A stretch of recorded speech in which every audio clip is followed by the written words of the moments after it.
একটা প্রশ্ন, ইতিহাসে কি কখনো মানুষ সত্যিই জানতে পেরেছিল মানুষের মাংসের স্বাদ কেমন?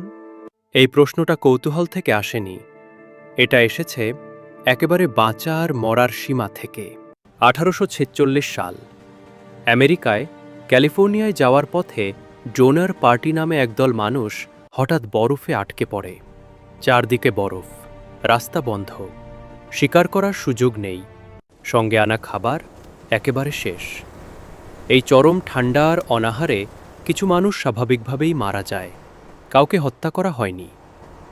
বেঁচে থাকা মানুষগুলো তখন এক কঠিন সিদ্ধান্ত নেয়, মৃতদেহ নষ্ট না করে আগুনে রান্না করে খাবার হিসেবে ব্যবহার করবে, কারণ তখন এটাই ছিল বেঁচে থাকার একমাত্র উপায়। এটা কোনো অপরাধের গল্প নয়, এটা একেবারে সারভাইভালের গল্প। যারা পরে বেঁচে যায় তারা ডায়েরি লেখে। এই ডায়েরিগুলো আজও ইতিহাসের নথিতে সংরক্ষিত।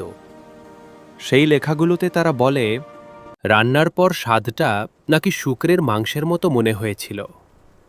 বিজ্ঞানীরা বলেন, মানুষ আর শুকরের পেশির গঠন অনেকটা কাছাকাছি। এই কারণেই ইতিহাসে এই তুলনাটা বারবার এসেছে। এই গল্প ভয় দেখানোর জন্য নয়, এটা দেখায় চরম পরিস্থিতিতে মানুষ বাঁচতে গিয়ে কতটা বদলে যেতে পারে।